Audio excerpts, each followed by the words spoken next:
Buenas noches, mi nombre es Jason San Martín y a continuación voy a presentar la toma de muestra, las técnicas y los instrumentos de recolección de datos. Definamos qué es muestreo. Este es una técnica de selección de miembros individuales o de un subconjunto de la población para hacer inferencias estadísticas a partir de ellos y así estimar las características de toda la población. También es un método conveniente en cuanto al tiempo y eficaz en función de los costos, ya que constituye la base de cualquier diseño de investigación. Un ejemplo sería, si queremos hacer un estudio sobre los métodos de enseñanza-aprendizaje en niños en edad escolar de un determinado distrito, no vamos a efectuar la investigación con todos los niños de la comunidad. Primero se debe hacer un censo para luego tomar la muestra significativa de ese universo de infantes. Para el diseño de la muestra se debe considerar los objetivos del análisis, la disponibilidad de los recursos, la forma de la población de estudio. Aquí es necesario evaluar los elementos que nos permiten establecer las posibilidades o no de emprender el estudio tomando en cuenta todos los elementos de estos, como puede ser recursos financieros, recursos humanos, el tiempo disponible para hacer la investigación, la dispersión geográfica de los elementos que conforman la población, la logística, etc. Las recomendaciones para seleccionar el tamaño de la muestra. Se parte de la población y debe entenderse como los casos que comparten específicamente. Aquí el investigador tiene un deber, el cual es determinar bajo qué criterios analizará las semejanzas para así obtener una población. Esas semejanzas o características deben ser definidas con claridad, para así que sirvan como segmento de una muestra concreta. Por ejemplo, si es de nuestro interés ejecutar un trabajo, se lo puede hacer con estudiantes universitarios. Aquí debemos responder las siguientes interrogantes. Si se trata de un país o todas las universidades son de una ciudad, estas son públicas o privadas, los estudiantes de todas las carreras o una en particular, de cuáles años o semestres, y así.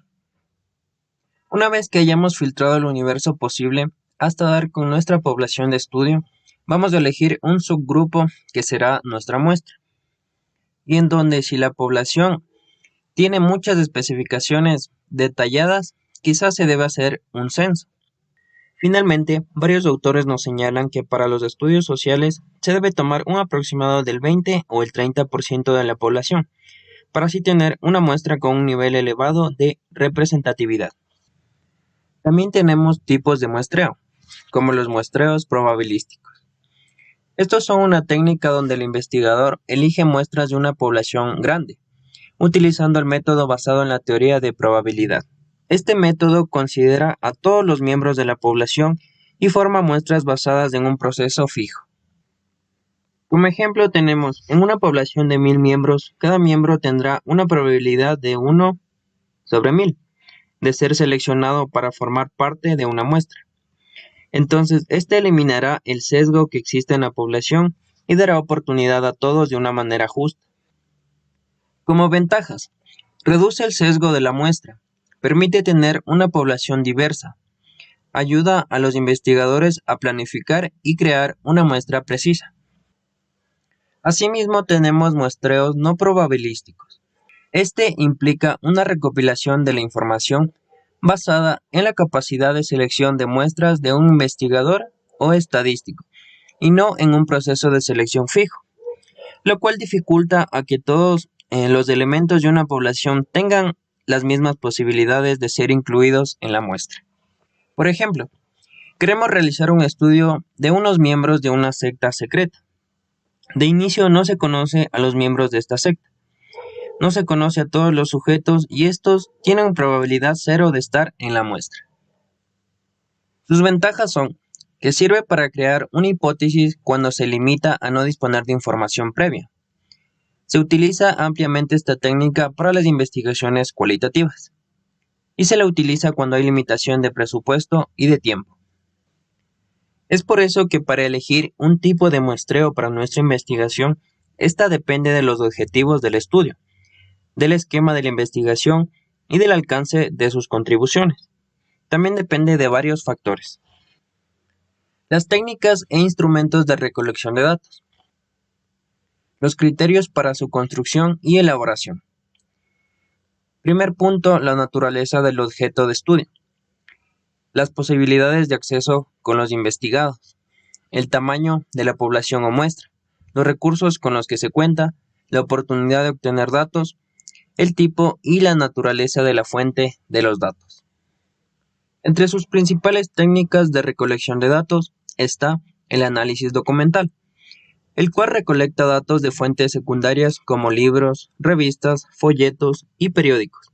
El instrumento que utiliza es la ficha de registro de datos. También tenemos la entrevista, la cual es una situación de interrelación o diálogo entre personas, el entrevistador y el entrevistado. Su instrumento es el cuestionario.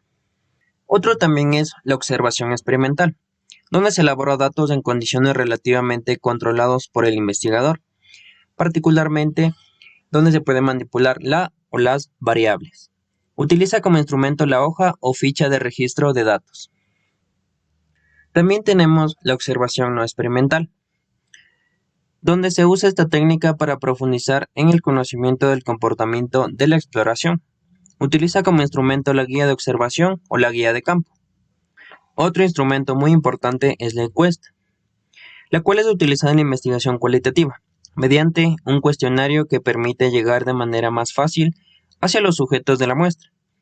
Aquí se construyen preguntas cerradas para codificarlas posteriormente, como con escalas dicotómicas, de bien, mal, eficiente o deficiente, con escalas politómicas, escalas de frecuencia tipo Likert, totalmente de acuerdo o totalmente en desacuerdo. Tenemos también dos instrumentos muy importantes para la recolección de datos, el cual es el cuestionario. Este contiene un conjunto de preguntas destinadas a recoger, procesar y analizar la información sobre los hechos a investigar. También tenemos las escalas de actitudes. Estas miden la intensidad de la actitud de forma adjetiva para la construcción y se implican procedimientos a través de la selección de los juicios o sentencias de acuerdo a ciertas reglas. Para la construcción de preguntas tipo cuestionario, debemos determinar si las preguntas son de actitud o de opinión. Las preguntas deben ser breves, concisas y claras. No deben usar conjunciones. Deben estar inmersas en el contexto teórico. Deben estar bien redactadas y no deben inducir hacia alguna tendencia. Para la construcción de una escala de actitud tipo Likert, se debe definir la actitud o la variable que debemos medir. La operacionalización de la variable. Debemos determinar la dirección positiva o negativa del ítem. Asignar valores escalares a cada ítem. Administrar los ítems a una muestra apropiada. Y construir la escala final en base a los ítems seleccionados. Como dato adicional, se debe tener principios éticos en la recolección de los datos, donde debe aparecer la confidencialidad de la identidad del informante y la no tergiversación de los datos suministrados. En conclusión, considero que es significativo elegir la toma de la muestra, ya que esta permite al investigador saber cuántos individuos son necesarios estudiar.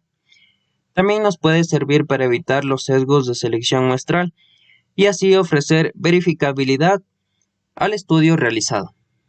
Con respecto a los métodos de recolección de datos, puedo decir que el investigador debe saber elegir el que más se adapte a su investigación y así hacer un uso correcto de este instrumento para determinar la calidad de la información final de nuestra investigación.